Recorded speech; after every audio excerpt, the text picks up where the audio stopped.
संत कवि अपनी थाली में झूठा नहीं छोड़ता है। संत पहुंच पहुंच करके पा जाते हैं।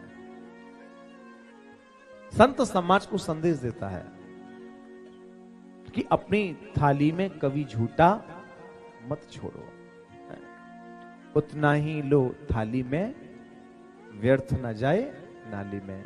आजकल जगह जगह लिखा रहता है, क्योंकि अन्न की बहुत बड़ी महिमा है, बहुत बड़ी मर्यादा है।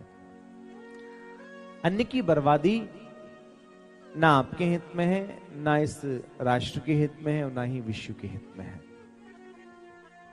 इसलिए आप उतना ही हम लोगों को लेना चाहिए जितना हम ग्रहण कर सकें। अब भाई पहले तो लोग परोस करके खिलाते थे, तो वहां तो फिर भी जिद होती थी कि नहीं भी थोड़ा सा और लो, थोड़ा सा और लो। लेकिन आजकल तो अब प्रीति भोज उतने होते नहीं है। आजकल तो स्वरुचि भोज होता है। स्वरुचि, अपनी रुचि के अनुसार। हम लोग जब छोटे थे तो शादी के कार्ड में ही देखते थे क्या लिखा है, प्रीति भोज या स्वरुचि भोज। या यदि कहीं प्रीति भोज लिखा होता था तो अंदाजा लगाते थे कि बैठ करके खाने वाली पंगत होगी। और यदि कहीं लिखा है स्वरुचि भोज तो भाई आप अपनी रुचि के अनुसार है।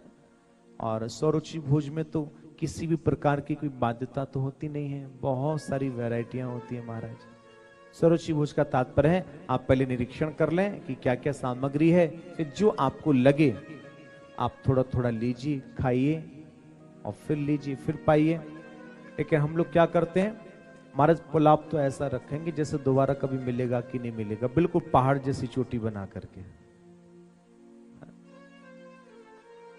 और फिर महाराज इतना रख लेंगे कि सब्जी रखने के लिए भी जगह नहीं। फिर महाराज वो करछली जैसे सब्जियां लेते ना, फिर जगह जगह बनाएंगे महाराज, उसी में पापड़ डालेंगे, उसी में दही बड़ा, फिर देखें अरे मीठी चटनी तो रह गई।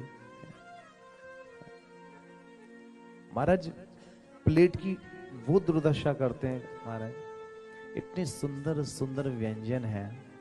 स्वरुचि भोज का तात्पर्य है कि थोड़ा थोड़ा लो, आप उसको स्वाद से खाइए, और जब वो खत्म हो जाए फिर आप दोबारा लेकर के आइए।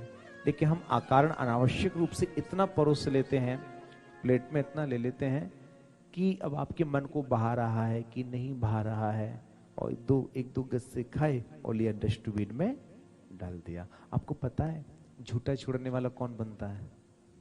नहीं पता? चलो हम बता देते हैं। जो झूठा छोड़ता है ना थाली में, वो डीओजी साहब बनता है। कौन बनता है? कुत्ता। जो झूठा छोड़ेगा वो कौन बनेगा?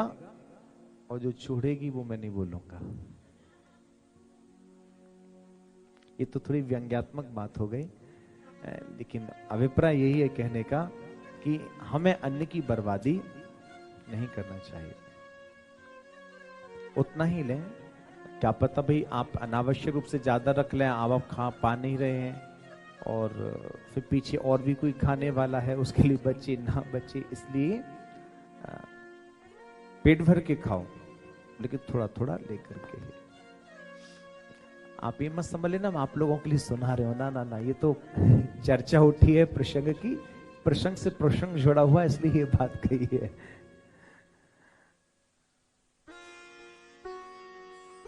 क्योंकि यहां पर कई संत तो ऐसे हैं कि जब प्रसाद पाते हैं तो थाली में जल डाल करके और महाराज मिला करके कहीं थोड़ा भी कण ना रह जाए।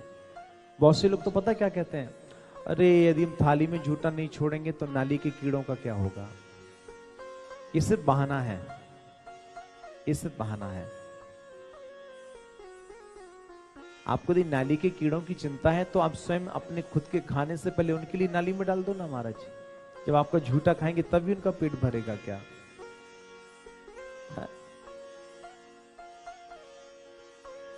इस बहानेबाजी है।